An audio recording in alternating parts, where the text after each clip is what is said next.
అక్రమార్జనలో ఆయన్ను మించిన తోపులెవ్వరూ లేరు. సొంతిల్లు లేని స్థాయి నుంచి 500 కోట్లకు అధిపతిగా ఎదిగాడు. అధికారాన్ని అడ్డుపెట్టుకుని ఆయన చేయని అరాచకం లేదు. దోచిన సొమ్ముతో హైదరాబాద్లో విల్లాలు, అపార్ట్మెంట్లో ఫ్లాట్లు కొనుగోలు చేసి జల్సాలు చేస్తున్నారు. కోట్ల విలువైన భూములు కొట్టేయడం, పేదల పొలాలు కబ్జా చేయడం ఆ ప్రజాప్రతినిధి సోదరులకు వెన్నతో పెట్టిన విద్య. నియోజకవర్గంలో ఎవరైనా వెంచర్ వేస్తే కమిషన్ ముట్టజెప్పాల్సిందే. ఆయన దెబ్బకు కొండలు కరిగిపోయాయి.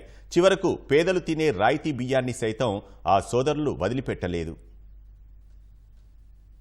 ఆవు చేలో మేస్తే దూడ గట్టున మేస్తుందా అన్న చందంగా 5 ఏళ్లలో వైకాపా ప్రజా ప్రతినిధులు ఊర్లపై పడి దోచుకున్నారు.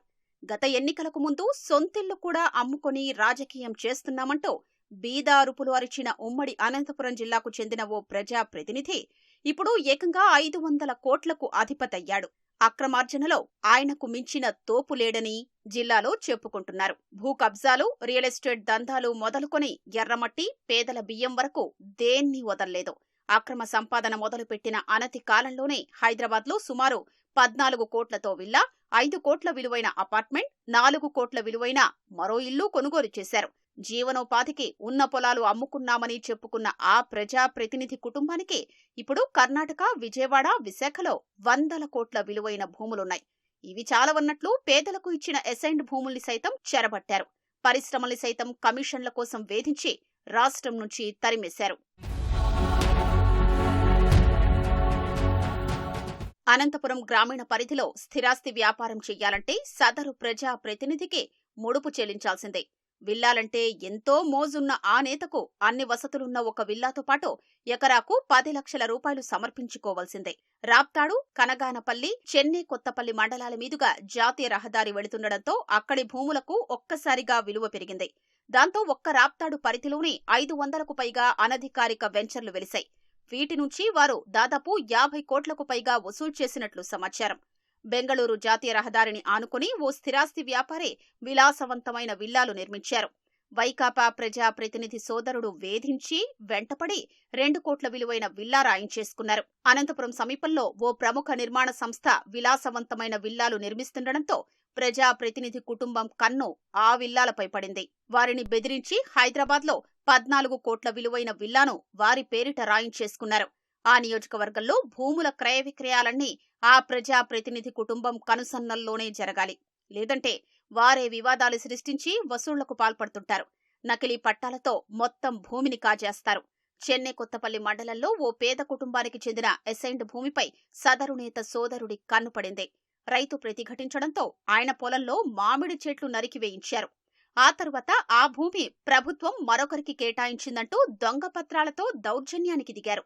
పేదల భూముల్నే కాదు, ప్రభుత్వ భూముల్ని ఈ అన్నదమ్ములు వదిలిపెట్టరు. అనంతపురంలో కార్పొరేషన్ భూమినే కబ్జా చేసి నిర్మాణాలు చేపట్టారు. కురుగుంటలో ఎస్టీ మహిళకు చెందిన 5 ఎకరాల భూమి ఆక్రమించేందుకు ప్రజా ప్రతినిధి సోదరుడు తీవ్రంగా ప్రయత్నించాడు. నకిలీ పత్రాలు సృష్టించి రెవెన్యూ అధికారులతో బెదిరింపులకు పాల్పడ్డాడు. చివరకు అనుచరుల ద్వారా అందులో ఎకరం ఆక్రమించి షాపింగ్ కాంప్లెక్స్ నిర్మాణం చేపట్టారు.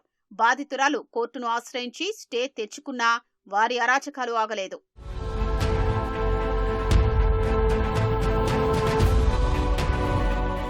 ఎన్టీఆర్ ముఖ్యమంత్రిగా ఉన్న కాలంలో రజకుల కోసం అనంతపురం సమీపంలోని ఆకుతోటపల్లిలో కేటాయించిన 5 ఎకరాలు, రాప్తాడు మండలం ఎర్రగుంటలోని 10 ఎకరాల్ని ప్రజా ప్రతినిధి సోదరుడు ఆక్రమించుకున్నారు.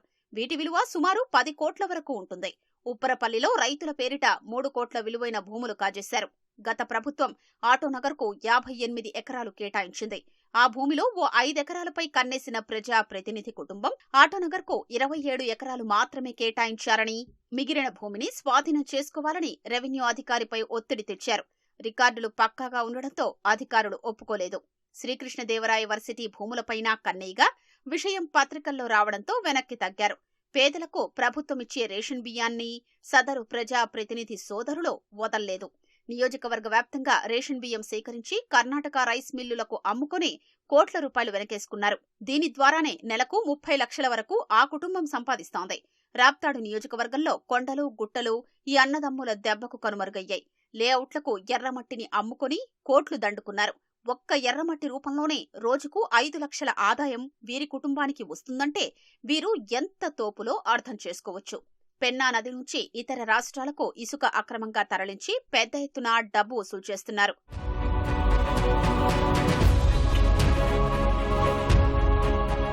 ప్రజాప్రతినిధి కుటుంబానికి చెందిన నిర్మాణ సంస్థ చేపట్టే పనులకు ప్రభుత్వం నుంచి ఉచితంగానే ఇసుక తీసుకుంటారు. కంకర సైతం కారు చౌకగా ఇవ్వాల్సిందే, లేకుంటే మైనింగ్ అధికారుల్ని రంగంలోకి దించుతారు. ఇంత చేసినా నాణ్యమైన నిర్మాణాలు చేపడతారా అంటే అదీ లేదు. జగనన్న కాలనీలో అనుచరుల పేరిట ఇళ్లు రాయించుకుని బిల్లులు స్వాహా చేశారు. తెలుగుదేశం హయాంలో జాకీ సంస్థకు భూములు కేటాయించగా వారు సగం మేర పనులు చేపట్టారు. ఆ తరువాత అధికారం మారడంతో సదరు ప్రజాప్రతినిధి వారిని బెదిరించి 15 కోట్లు కమిషన్ ఇవ్వాలని ఒత్తిడి చేయడంతో వారు ఏకంగా రాష్ట్రాన్ని వదిలేసి తెలంగాణకు వెళ్లిపోయారు. అలాగే గత ప్రభుత్వ హయాంలో పరిశ్రమల ఏర్పాటుకు ఒప్పందాలు చేసుకున్న సంస్థలన్నీ వీరి ఆగడాలు భరించలేక పారిపోయాయి. రాప్తాడులో డైరీ వ్యాపారిని 10 కోట్లు ఇవ్వాల్సిందిగా బెదిరించారు.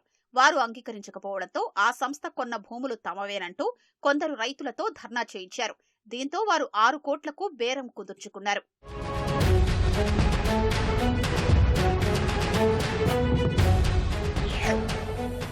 కొడుకులు తప్పు చేస్తుంటే మందలించాల్సిన ఇంటి పెద్దయినా వారి తండ్రి సైతం వారితోనే జతకట్టారు.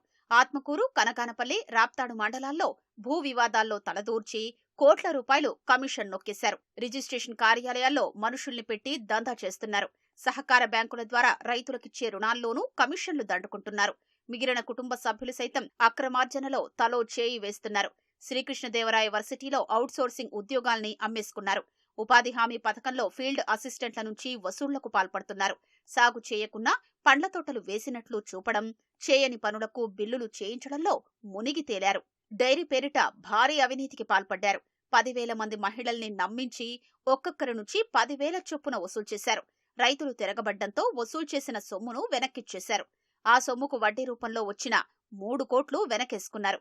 తీవ్ర నష్టాల్లో ఉన్న టమోటా రైతులపైన వీరు జాలి చూపలేదు. కక్కలపల్లిలో జరిగే టమోటా మార్కెట్కు వివిధ ప్రాంతాల నుంచి 2,000 వాహనాల్లో రైతులు సరకు తీసుకొస్తారు. ప్రజాప్రతినిధి సోదరుడు తన బంధువును ముందు పెట్టి అక్రమంగా టోల్ వసూలుకు తెగబడుతుంటారు. రోజుకు 1,00,000 రూపాయల చొప్పున దోచుకుంటున్నారు.